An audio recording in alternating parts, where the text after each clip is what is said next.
Today we're doing the brakes on 2018 Jaguar F-Pace 25T. 21 for the wheels, a flat head, possibly a mallet, a bungee of some kind to hold up the caliper, or a metal S-clip,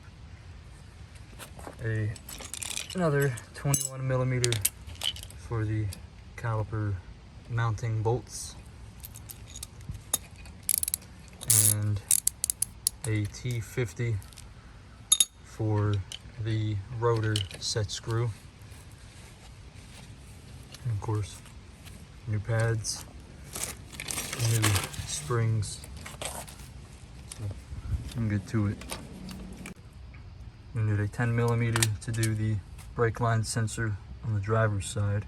Passenger side does not have it, but we will start by taking off the 21 millimeter for the caliper mounting up here, as well as down below.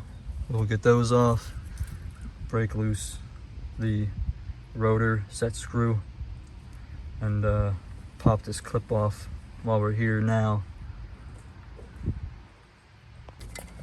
Now that you have removed the caliper, we will compress with the old brake pad on the center of the pad, in the center of the rear of the caliper.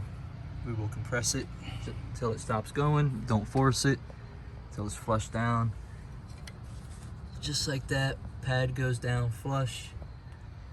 And then we will remove our rotor, swap that out, put new pads in the carrier assembly.